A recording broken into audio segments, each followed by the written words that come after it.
남자는 남자답고 여자는 여자다워야 됩니다.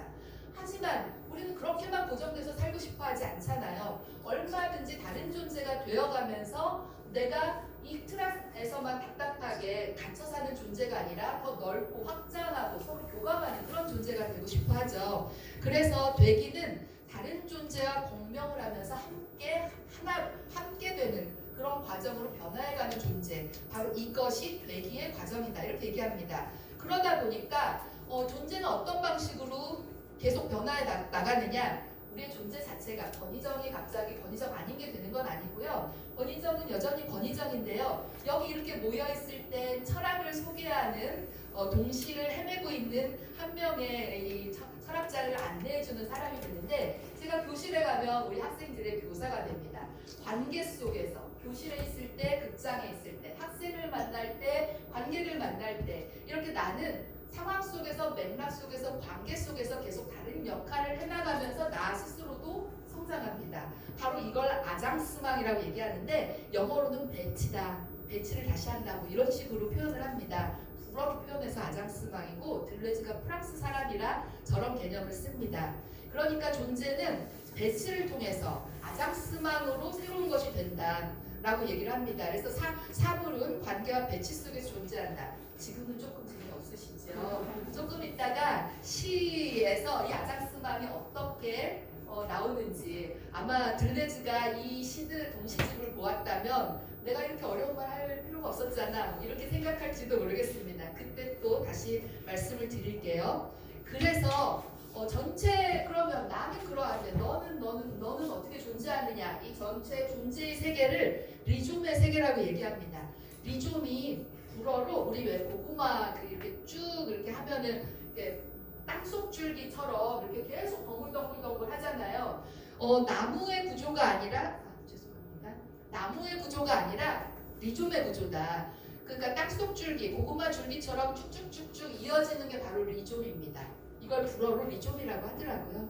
그래서 땅속줄기처럼 존재하는 것이 우리가 살고 있는 서로의 존재 방식이고요. 전통 철학에선 트리 구조로 생각했다는 거죠. 근본 원리가 있고 세계의 가장 핵심이 있고 거기서부터 다른 것들이 나온다. 인간이 있고 주체가 있고 나머지들은 내가 인정할 때 뭐는 의미를 갖는다. 이게 전통 방식이었고 트리 방식입니다. 그런데 이런 위계적인 게 아니라 모든 것들은 서로 관계적이고 수평적이다. 리좀 방식으로 존재한다, 이렇게 얘기합니다. 그래서 리좀의 세계는 중심도 없고 위아래 서열도 없고요, 위계도 없고요, 시작도 끝도 없습니다. 관계 속에서 끊임없이 변화하면서 다른 존재 차이를 통해서 나 스스로는 계속 발전해 나간다. 그렇게 우리 모두는 살아가고 있다. 이게 바로 들레즈의 사상인데요. 제가 이 책에서 첫인사에서 본 들레즈는 이렇게 얘기하고 있습니다. 꽃눈과 딱새가 봄날 앵두나무 가지에서 딱 만났잖아요. 우리의 만남은 항상 예기치 않게 이렇게 예기치 않은 우연한 사건으로 시작합니다. 이 순간 생성의 시간이 열리죠. 이때 우리가 무시하고 지나치면 아무 일도 안 생기죠. 그러나 둘은 눈이 마주치면서 서로 되기의 비커밍의 과정을 겪습니다. 딱새는 꽃눈이 되고요, 꽃눈은 딱새가 되기를 하는 거죠.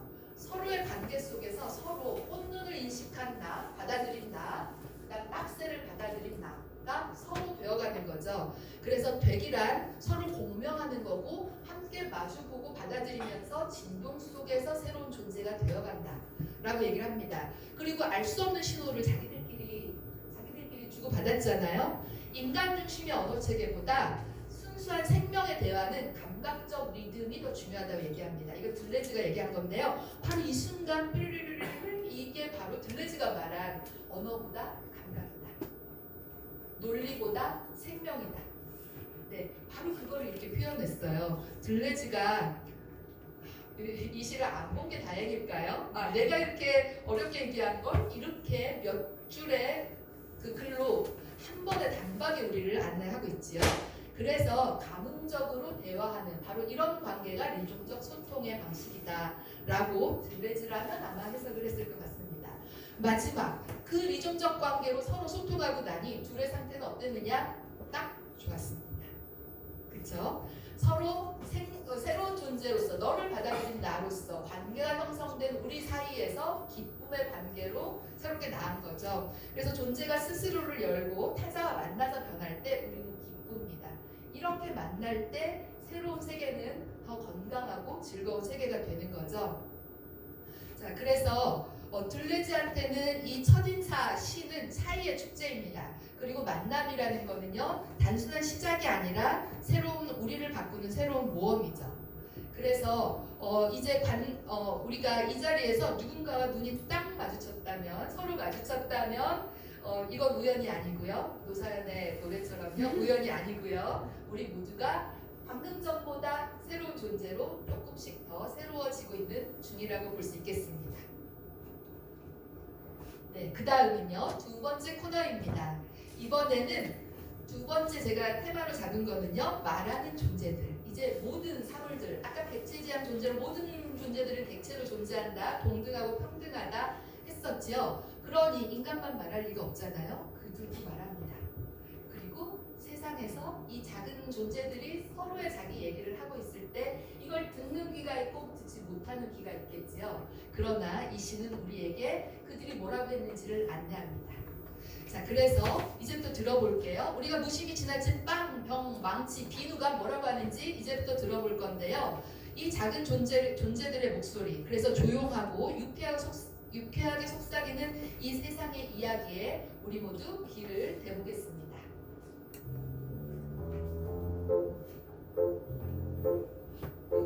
망치는 오늘 삐그덕거리는 나무 의자에 못을 박았다.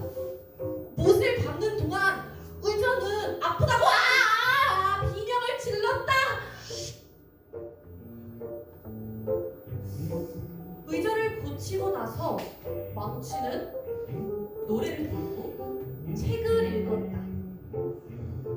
그래도 시간이 남아 키 작은 편지꽃을 바닷가에 톡톡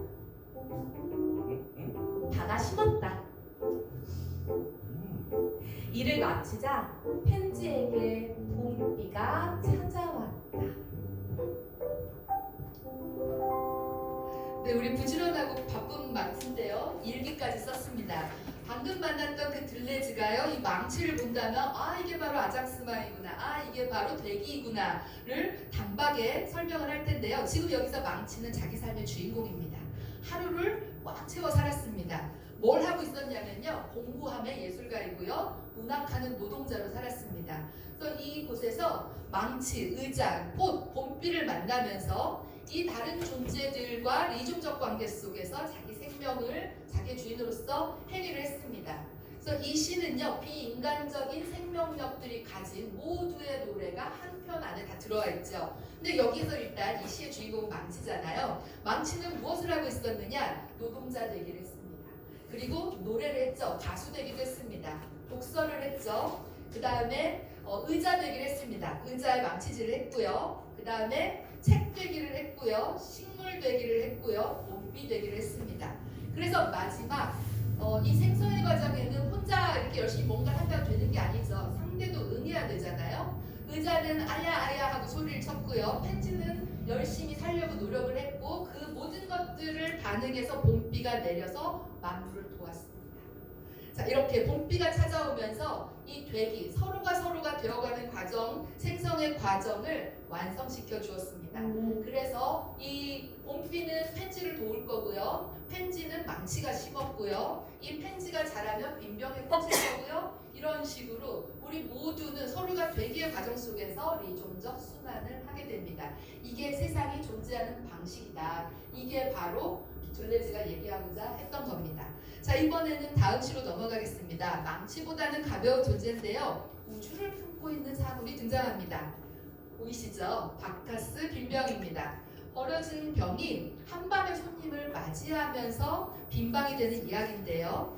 이 세상의 가장 작은 목소리 중에 가장 작은 이 빈병의 조용한 속삭임을 함께 들어보시겠습니다.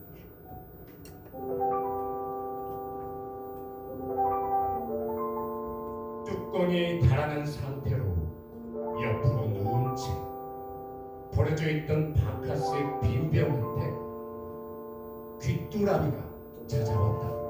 귀뚤귀뚤? 여기 빈 방이 있네. 그날부터 바카스 빈 병은 바카스 빈 방이 되었다. 귀뚜라미가 자고 간 다음 작은 쪽지가 붙었다. 귀뚜라미가 자고 간 좋은 방이 있습니다. 네, 지금 바카스 빈병 그냥 우리는 먹고 그냥 버리지요. 자, 이 쓸모를 잃은 사물, 그러니까 쓰레기에 불과한 이 바카스 빈병은 그대로 있을 땐 기능이 정지된 객체입니다. 근데 귀뚜라미가 나타났어요. 그 안에 들어갔어요. 그러면서 이 병은 바뀝니다. 존재가 바뀌는 거죠. 버려진 물건, 쓰레기가 아니라 주거 공간으로 변신합니다. 소중한 빈 방이 되는 거죠. 자, 이 존재의 변화는 본질이 바뀐 게 아니고요. 관계가 바뀐 겁니다. 이게 바로 들레지 아장스망입니다. 아장스망 속에서 새로운 존재가 되어가는 거죠. 그래서 빈병 되기에서 빈방 되기로 이동하면서 이 바카스 빈병의 정체성이 새롭게 창조가 되었습니다.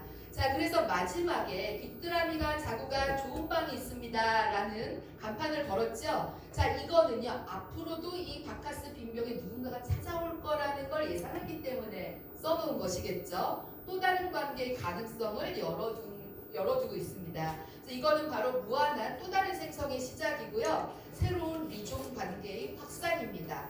그래서 우리 모두는 더 나은 또 더 많은 확산된 관계 속에서 살아가는 그런 존재들이라는 거죠. 자, 이 바카스 빈병이 만약에 아이가 주워서 동전을 넣는다면 저금통이 되겠죠.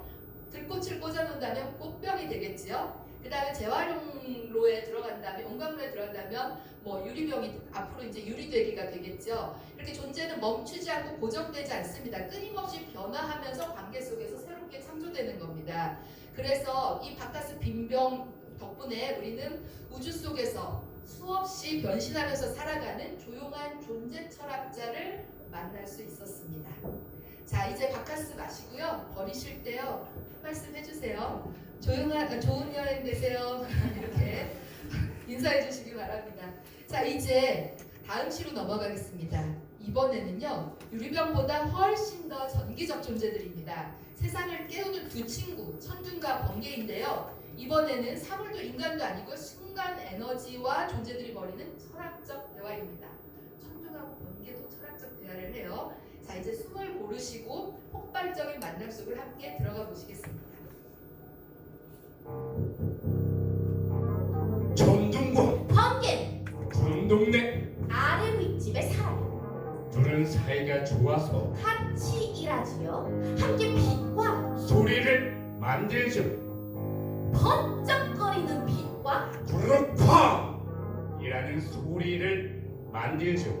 불량품이 생기면 소나기 오는 날 슬쩍 땅으로 집어 던지지요. 불량품이라도 되게 무섭죠. 사람들은 몸을 움츠리고 얼른 귀를 틀어막죠. 구르팡팡. 네, 두 분께서 너무 실감나게 해주셨어요. 번쩍번쩍. 네, 어린 아이라면 이걸 진짜로 이렇게 그 생음악으로 생소리로 들을 땐 정말 무서울 법하지요. 자, 이렇게 천둥과 번개는요 두려움과 공포의 대상입니다. 아이한테 더더욱 그럴 테고요. 자, 그런데 이 두려움인 아이는 상상력으로 바꿉니다. 그래서 이 아이의 마음속에 두려움과 상상력이 서로 싸우는 심리적인 전쟁터가 되는데요. 제가 이걸 읽다가 떠오른 만난 철학자는 바로 실러입니다. 실러는 낭만주의 작가인데요. 독일 사람이고요. 실러는 인간한테는 세 가지 충동이 있다고 얘기를 합니다. 하나는 감각 충동이에요. 감각 충동은 감각적으로 느끼는 육체로 인해서 발생한 충동입니다. 근데 인간이 여기에만 묶이면은 자연의 종속자가 됩니다. 육체의 충동에만 계속 매달리면 안 되겠죠. 그래서 인간이 이걸 벗어나기 위해서 형식 충동을 추구하게 됩니다. 그거는 감각 속에서 질서를 찾고 옳은 것 때문에 나를 억누르고 이렇게 잡는 거죠. 그런데 이 형식 충동에만 너무 매몰돼도 또 안 됩니다. 혹시 레미제라블의 그 자베르 경감 기억나시나요? 진짜 거기 코제트 만나러 갔다만 온다는데 좀 보내주지. 그걸 안 해주고 끊임없이 이 장발장의 사정을 알면서도 오로지 너는 범법자이기 때문에 끊임없이 추적을 합니다. 냉철하죠. 법의 위대함만 있고 인간의 그 따뜻함은 없습니다.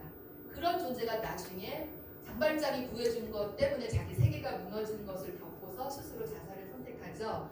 바로 이렇게 형식 충동, 보편적 규율, 올바른 법의 원리 이것만 찾으면 인간은 결국 감정이 없는 기계가 됩니다. 그래서 실러는요.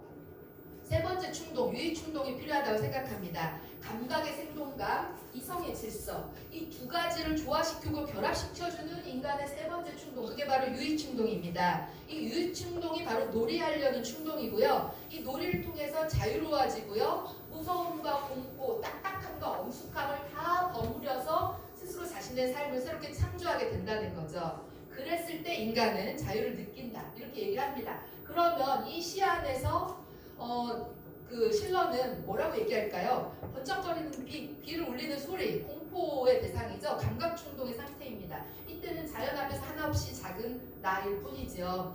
그런데 이걸 유의 충동으로 이거를 어루만집니다. 그래서 유의 충동 덕분에 감각과 이성을 통합하는 놀이의 힘으로 다시 재창조했고요. 그 다음에 아이고 무서워 했던 거를 유머로 바뀝니다. 그래서 뭐라고 얘기하나요? 하느님이 심술나서 던지는 장난감이다 이렇게 얘기하지요. 이렇게 하면서 천军과 번개의 무서움을 스스로 극복합니다. 진정한 자유로운 인간은 놀이할 줄 아는 인간이다. 바로 이게 실러가 강조하고 싶었던 거죠. 자, 그러니까 앞으로요 천둥 번개가 질고 깜짝이야 하고 무서울 때 이렇게 천둥한테 소리쳐도 좋겠습니다. 너 더 해봐. 나는 지금 유의 충동으로 너를 이길 거야. 이렇게 반응을 하셔도 좋겠습니다. 그러면 자 이제 폭풍이 잠잠해졌으니까요. 다른 시로 마음을 정해볼까요? 이번에는 망치도 번개도 아닙니다. 거품처럼 맑고 향기로운 존재 비누가 기다리고 있습니다. 이 세상에 묵은 먼지를 씻어내듯이 우리 마음의 불안도 함께 살짝 닦아내 보겠습니다. 비누가 바짝 말라 단단히 돌아져 있다. 굳어 있다. 꽉 쥔 주먹 같다. 이럴 땐 얼른 비누의 기분을 풀어주어야 한다. 물로 살살 달래며 손으로 비누를 비빈다. 비누가 풀린다. 벌써 거품이 인다.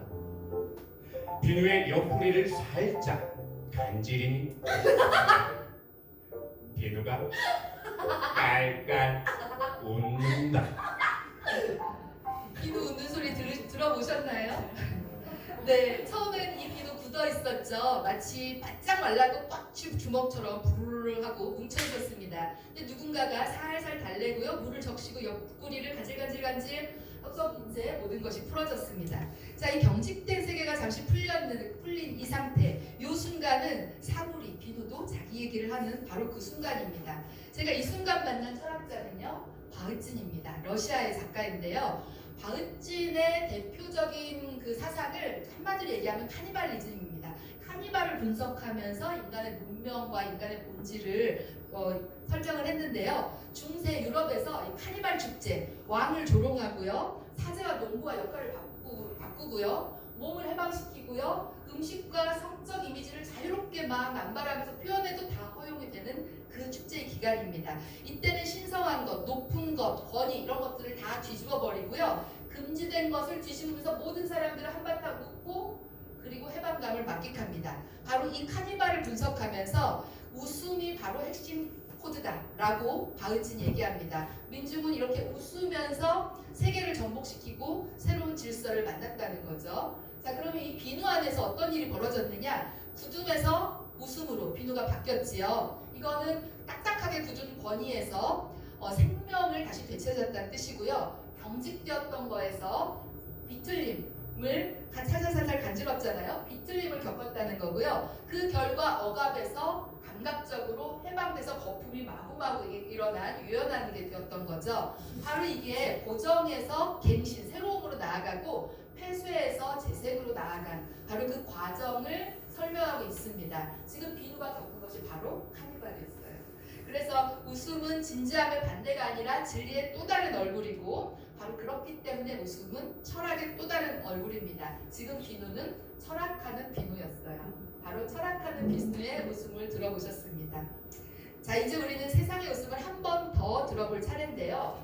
조금 더 부드럽고 하지만 훨씬 큰 소리로 터지는 웃음입니다. 이 시는 빵폭탄, 이번에는 달콤한 빵 속에서 터져나오는 작고도 위험한 웃음의 세계로 가보시겠습니다.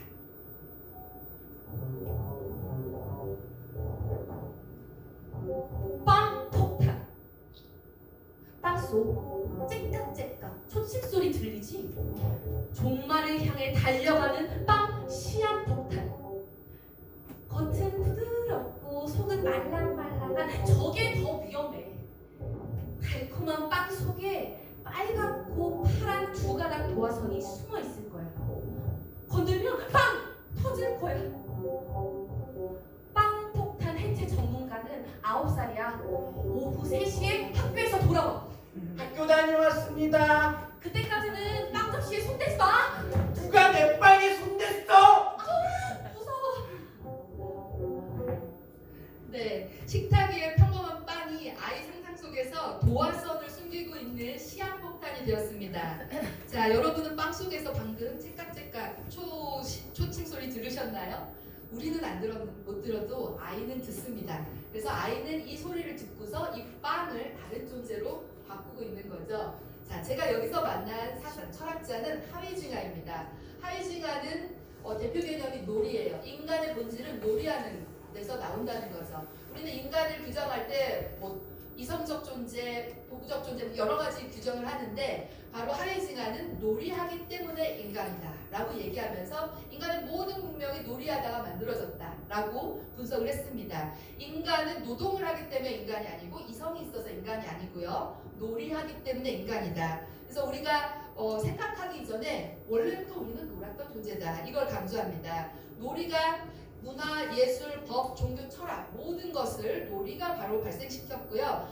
그런데 현대 문명에서는 전쟁이나 권력, 제도 여기서 놀 줄 몰라요. 진지하고 엄숙하고 너무나 굳어 있어요. 그래서 서로가 서로를 허용하지 못하고 충돌하면서 전쟁을 하는 거죠.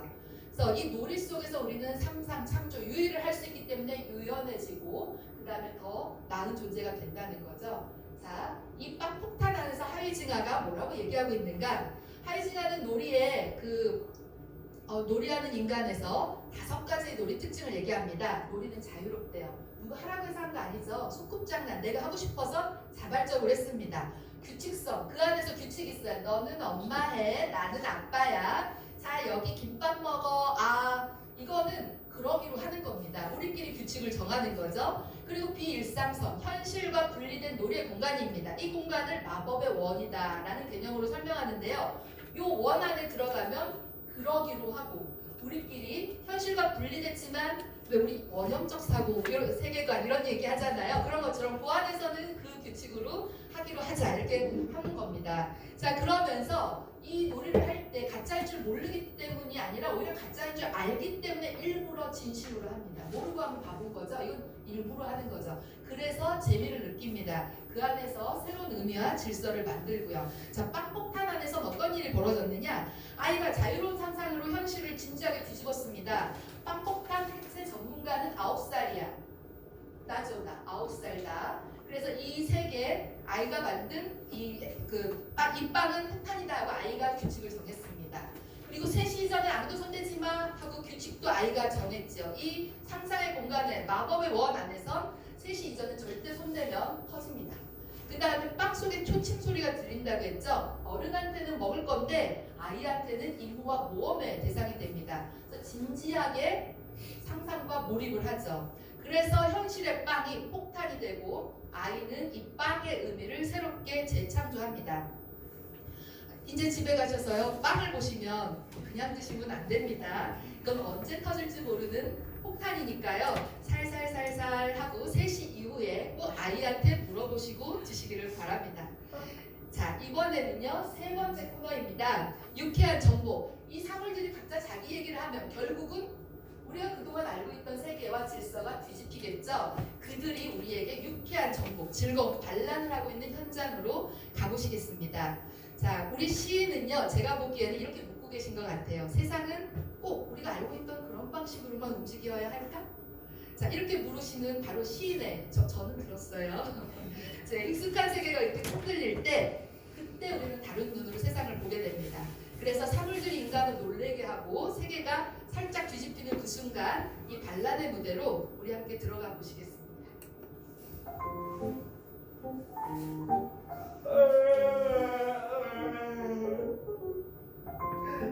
잠이 쏟아져 정신이 하나도 없었어요. 전등을 끈다는 게 그만 발을 끄고 자고 말았어요. 밤새 발이 깜깜했어요. 아침에 일어나 보니 발이 더러웠어요. 이건 엄마 말처럼 이건 너가 안 씻고 자서 그래. 아니야. 안 씻고 자서 그런 게 절대 아니에요. 전등을 끈다는 게 실수로 그만 발을 꺾기 때문이요. 깜깜한 발에 어둠이 묻었기 때문이에요. 네, 어둠은 물질이 아닌데 어둠이 발에 묻었다고 얘기하죠. 엄마는 인과율의 세계에서 현실의 세계에서 삽니다. 팔 안 씻어서 그렇잖아. 근데 아이는 시인의 세계에서 삽니다. 어둠을 물질로 생각하고 내 발에 어둠이 묻었다 라고 얘기하죠. 제가 이 순간 떠오른 만난 철학자는 바슐라르입니다. 바슐라르는 모든 물질은 감각을 촉발하고요. 바로 이 물질의 감각을 통해서 이 물질이 말하고 있는 그 소리를 듣는 존재, 그게 바로 시인이라고 얘기합니다. 우리 송찬호 시인님은 바슐라르를 꼭 만나셨어야 하는데 바슐라르가 62년에 먼저 세상을 떠나셨네요. 이 시인이 바로 시인으로서 바슐라르가 꿈꾸셨던 바로 그 역할을 지금 송찬호 시인님께서 해주셨습니다. 시인은 사물을 보는 자가 아니고요. 사물 속으로 들어가서 그 물질을 변화시키고 상상력으로 물질의 감각성을 복원하는, 새롭게 창조하는 그런 존재죠. 그러려면 사물을 그냥 단순히 관찰하고 인과율 현실로 보는 게 아니라 직접 그것이 되어보는 것입니다. 자, 이 시 안에서요. 발이 더러운 이유는 흙을 밟고 왔잖아요. 그래서 발이 더러워졌잖아요. 이 몸을 통해서, 몸의 감각을 통해서 땅과 만나고 바로 그 속에서 이 만난 것들을 이 아이가 자기의 논리로 새로운 그 의미를 부여해서 창조를 했던 거죠. 자, 그래서 아이는 자기식으로 계율을 변명한 게 아니라 분명히 이렇게 믿고 있는 것 같아요. 자기만의 법칙을 창조해서요. 자, 그래서 이 밤이 남긴 흔적, 이 흔적을 가지고 이야기를 풀어낸 게 바로 이 발이 더러운 이유입니다. 이 발바닥의 얼룩은요, 그냥 흙이 아니고요, 내 발이 땅과 존재로서 맺은 관계, 바로 그것을 보여주는 또 다른 증거라고 할 수 있겠습니다.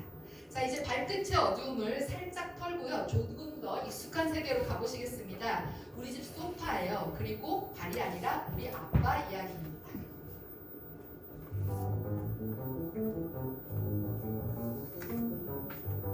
도와주세요! 누가 우리 아빠 좀 구해주세요. 거실 소파가 아빠를 잡아갔어요.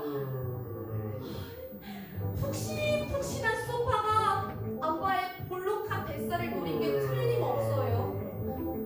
엄마가 아빠에게 경고했어요.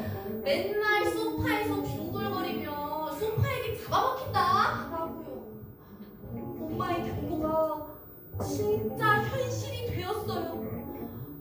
아빠가 소파에서 탈출할 수 있을까요? 아빠 뱃살도 맞을까요? 그건 잘 모르겠지만 소파는 나에게도 뒹굴기 좋은 놀이터? 네, 지금 들으신 우리 집 소파는요, 단순히 가정의 평화로운 광경이 아니고요, 아빠가 소파 위에서 뒹굴었는데 소파를 먹혀버리셨어요. 큰일 났네요. 자, 이 사물들의 쿠데타, 거실 소파가 아빠를 잡아먹은 일대 사건이 벌어집니다. 자, 이 순간 평소에는 인간이 주인이고 사물은 배경인데요. 지금은 소파가 주인공이고 소파가 포식했어요. 우리 아빠를요. 자, 그래서 지금 요 상황은요, 결국은 뭐냐? 이게 정복입니다. 소파가 가정의 질서를 무너뜨리고 아빠, 가장으로서의 아빠의 권위를 해체하고요. 그리고 아빠를 잡아먹는 위대한 그 괴물이 된 겁니다. 엄마는 그걸 항상 경고를 했었죠. 그렇지만 이 소파는 아빠를 잡아먹었지만 아이한테는 친구죠. 소파는 나에게도 뒹굴게 좋은 놀이터. 그래서 아이는 두 가지의 원망을 합니다. 하나는 아빠의 피로, 뒹굴기, 코골기를 보면서 저 하루를 버텨낸 몸을 걱정하는 마음, 그러면서도 나랑 놀아주세요 하는 애원하는 마음 하나고요. 그 다음 두 번째는 나도 놀 수 있는데 하는 또 다른 마음입니다. 나의 놀이터를 뺏긴. 근데 아빠한테는 아빠를 잡아먹는 괴물인데 아이한테는 놀이터죠. 그래서 이 소파는요, 피로의 자리에서 웃음의 자리로 이동하는 그런 공간입니다. 그래서 삶의 순환의 과정이고요. 이 소파가 바로 이 공간, 가정을 움직이는 몸의 재생 공간이고 이 소파가 가정의 중심이기도 합니다.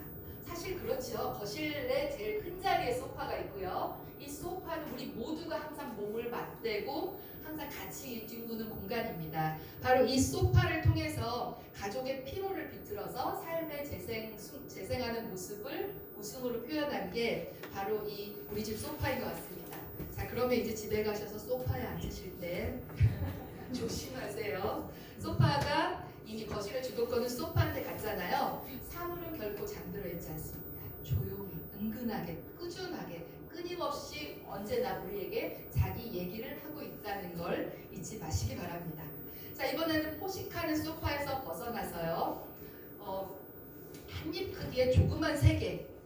일 것 같지만 절대 그렇지 않습니다. 세계를 뒤흔드는 거대한 존재의 세계로 가시겠습니다. 다음 시는 킹콩. 작은 몸 안에 숨은 거대한 상상의 괴물로 함께 가보시겠습니다. 야! 가만히 안 있어! 그냥 너나 가만히 있어. 비둘기와 콩이 격렬하게 싸우고 있었다. 비둘기가 콩! 집어먹으려 하자 콩은 비둘기 뿌리를 요리 피했다. 내가 다가가자. 비둘기는 날아가 버리고 아직 흥분이 가라앉지 않은 콩이 씩씩거리며 말했다. 비둘기 녀석이 말이야, 나를 집어삼키려고 했어. 콩 중에 콩, 이 위대한 킹콩을 말이야.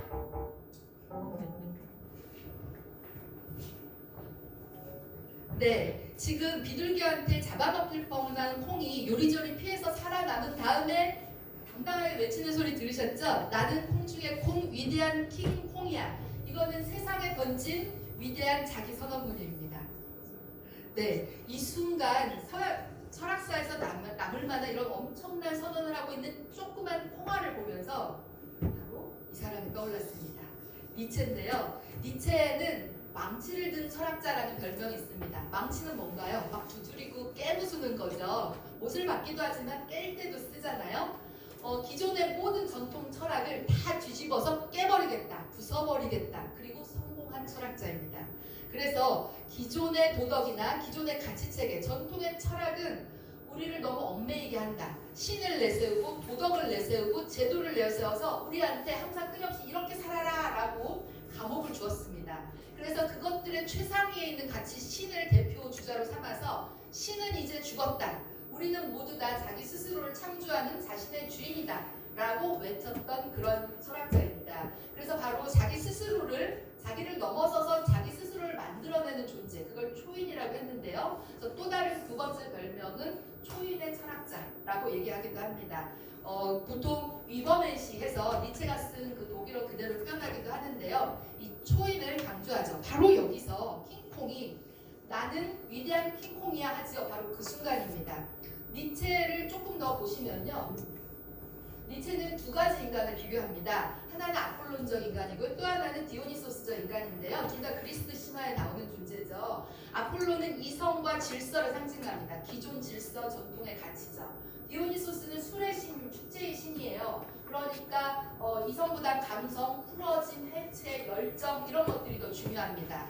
그래서 아폴론적인 것보다는 디오니소스적 인간이 진짜로 인간을 자유롭게 하고 문명을 발전시킨다 라고 얘기했던 게 바로 니체였습니다. 그래서 세 단계 인간의 존재 변화를 설명하는데요. 첫 번째는